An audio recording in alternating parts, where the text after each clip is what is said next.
বলল, যখন আমি বড় হব আমি একজন সফল মানুষ হতে চাই। আপনি কি আমাকে কিছু কৌশল বলতে পারেন সফল হওয়ার? দাদু মাথা নেড়ে বললেন, হ্যাঁ, এবং নাতিকে কাছাকাছি একটি নার্সারিতে নিয়ে গেলেন। নার্সারি থেকে তার দাদু দুটি ছোট গাছের চারা কিনে বাড়িতে ফিরে এলেন। তিনি একটি গাছ একটি টবে রোপণ করলেন এবং ঘরের ভিতরে রাখলেন, এবং আরেকটি গাছ বাড়ির বাইরে রোপণ করলেন।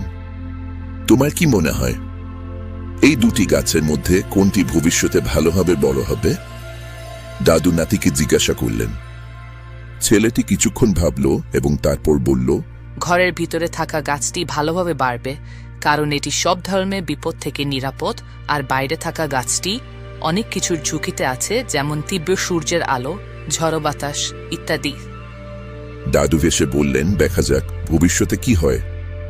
তারপর ছেলেটি তার বাবা মায়ের সাথে চলে গেল।